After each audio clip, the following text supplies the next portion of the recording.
Bonjour à toutes et à tous, bienvenue sur KTV, Quasi FM, le 106.9 pour un temps de parole en direct, à la radio et à la télévision. C'est la journée mondiale des aidants partout sur la planète, donc y compris à Mayotte. On a quelque chose on a un son qui... C'est un téléphone qui sonne. Hein, bon, c'est pas le mien en tout cas. C'est certainement l'un de nos invités, hein, le téléphone. Il va falloir. Ah non, jamais. On a avec nous. Nous sommes des habitués. On a avec nous. Des questions qu'on nous accuse. À tort. On a avec nous Oumouri Hassanati. Oumouri, bonjour. Bonjour. Et on a également avec nous Douamrati Mchegweni qui est avec nous. Douamrati, bonjour. Bonjour Patrick. T'as vu, j'ai bien dit, hein? Ah oui. Hein, là, t'es étonné. Tu rigolais, tu te moquais de moi, regarde. Hein? Il faut commencer à bien le dire. Et voilà, je commence à bien le dire. Que la journée commence bien. À force, je vais y arriver. Allez, on redevient sérieux, si vous êtes d'accord. C'est la journée mondiale des aidants. Quand on dit les aidants, on parle de qui? On parle de toi, de Kamar, ouais. de Madame Mouri, de moi. Ouais. Tout le monde est aidant.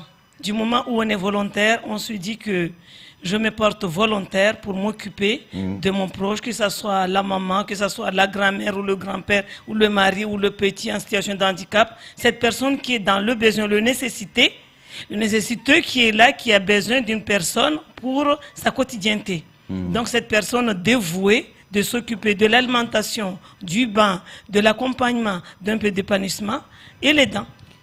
Mais c'est pas forcément un membre de la famille. Une personne de confiance, ouais. Une personne de confiance. Si on a un peu du temps, j'essaie de placer les choses dans la prise en charge des personnes qui sont nécessiteuses, que ce soit dans la prise en charge au niveau du département ou de la caisse. Il y a un moyen par le biais des commissions, des processus de dossiers, de passer par des prestataires et avoir des aides à domicile. Il y a aussi un moyen que c'est le choix de la famille de prendre une personne de confiance, vu nos mœurs à Mayotte, l'histoire d'intimité, c'est le choix le plus adopté par les Mahorais, que cette personne soit prise en charge par quelqu'un de confiance dans la famille. Oumouri, quand on a effectivement un choix à faire, passer du temps après le travail pour aider quelqu'un, c'est pas une décision facile. Et on le disait tout à l'heure, parfois les aidants, même les plus proches, les enfants des parents, je prends la maladie d'Alzheimer par exemple, c'est très compliqué. Il y a des enfants qui aident les parents, mais à un moment donné, ça devient trop dur. Est-ce que les aidants, à un moment donné, n'ont pas besoin d'être aidés? Je parle à Maore. Maraba Patrick. Ouais. Sielewa tongoerongoa berabuzi nsiezi wa Maore timwezini wa mayangu na wa babangu. Kamar, tu traduis au fur et à mesure. Edan morde lwaeleza babo abasabanu ambayo tihazi tongo norde iyo au babo watu yeshijeje wasiyesha uzuri mana alhamdulillah rabbil alamina ridze samba wasi yode madhihabi yatu shimaore ambarikena wa mayatu yode madhihabi yatu shimaore rikena babatu na wana watu walio wawade babo wa edanwo de wami norde heli madamu mtengwena zeleza babo de wawe de kula mtu ajomba bale ana mwanae au mjuwae au kokwae au mayahe au wae nafsi yahe ya muade babo aider et aidant. Oui, d'ailleurs c'était ma prochaine question que j'allais poser. Voilà, naturellement à Mayotte on a ça dans notre ADN, c'est-à-dire que selon nos traditions, selon nos familles, nos cocons familiaux, on aide la personne parce qu'on est comme ça à Mayotte. On n'a pas besoin qu'on prenne une décision si je vais aider ou pas. C'est pour ça en fait j'allais poser cette question. Est-ce que finalement à Mayotte, je reviens, on n'est pas inconsciemment, sans même se décider quoi que ce soit, humainement, on n'est pas directement aidant. Dès qu'il y a un malheur ou quelque chose comme ça dans la vie. Sauf que, oui, votre question, elle est claire. Ouais. Elle y a répondu en partie. Mais la société a changé aujourd'hui. Oui. Elle a changé. On travaille. On a de moins en moins de temps. Et on a notre vie, nos enfants, la famille. Comment arriver à gérer tout ça? C'est ça la prise de conscience pour créer cette association. Bien sûr. Du moment où on sait que y a la majorité, avec l'évolution des choses, les gens travaillent. les enfants vont à l'école.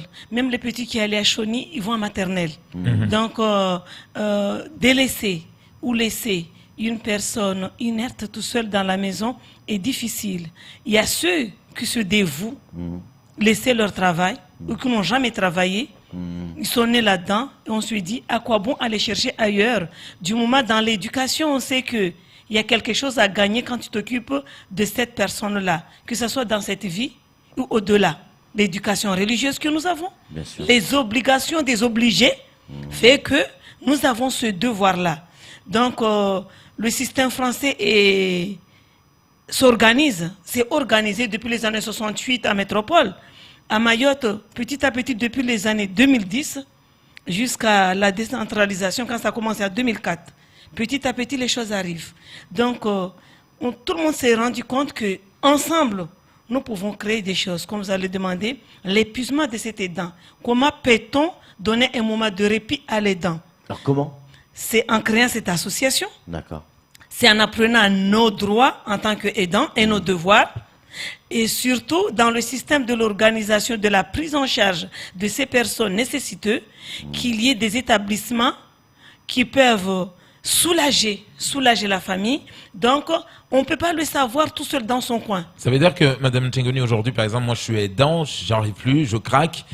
En venant consulter, voir l'association, vous allez par exemple me dire, allez, prends une semaine, on a une personne qui peut aller chez vous s'occuper de votre mamie, par exemple. C'est-à-dire qu'on va on va le remplacer, le temps de le faire souffler un petit peu. Voilà. Donc, dans ces droits-là, nous avons vu l'évolution des Mayotte dans la création des CCAS, les diverses associations des personnes âgées, les associations des personnes en situation de handicap.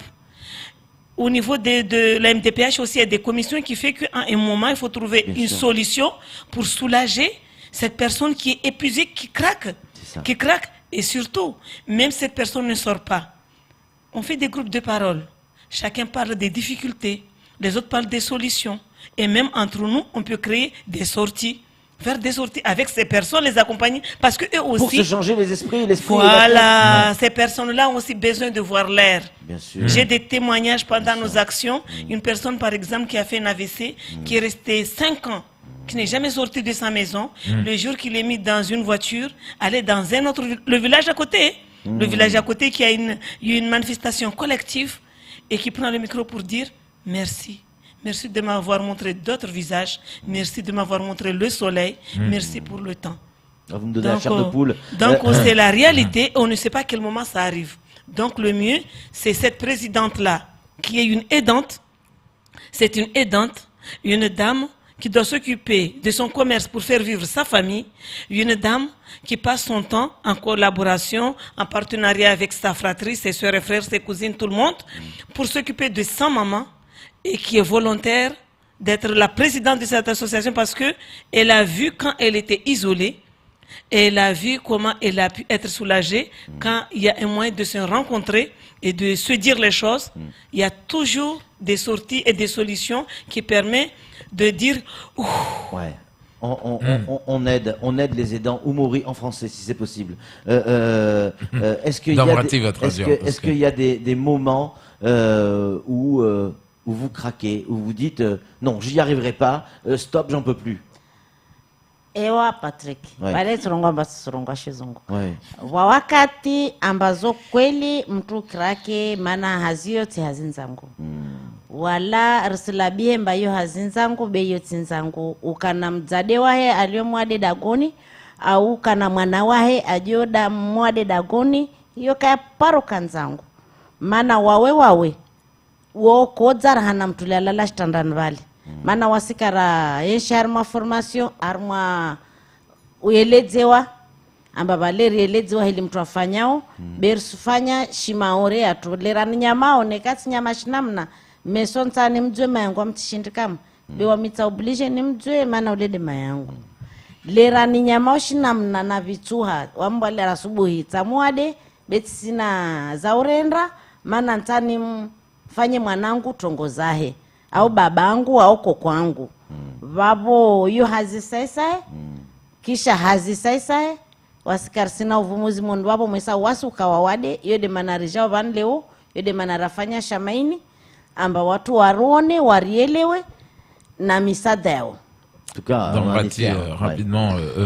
Voilà, elle le dit, hein, bien sûr, c'est pas du tout facile au quotidien, bien évidemment, et d'ailleurs, elle le dit justement que les aidants souffrent plus que la personne qui est cloîtrée sur le lit pendant X années ou X mois.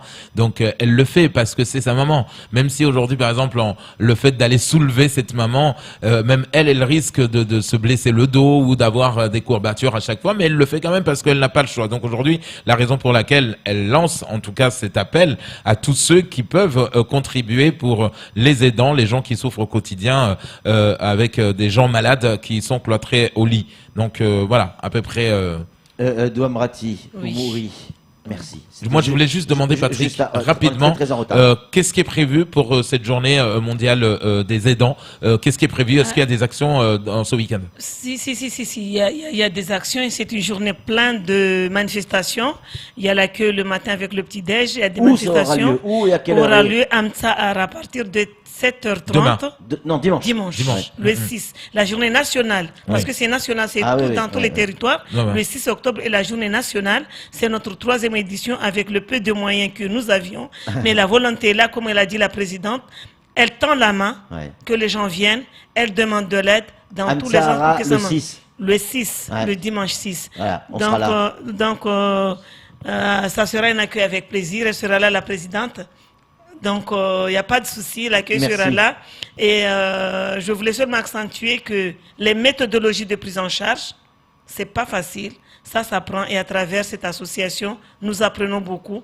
Et les formations, ça promet. Merci beaucoup à vous deux. Merci à Oumouri et merci à Douam Rati. Sincèrement, c'est pas juste un merci comme ça, c'est un merci avec le cœur et c'est très sincère. Merci pour ce que vous faites. Allez, c'est tout pour ce temps de parole. Tout de suite, la suite de notre programme.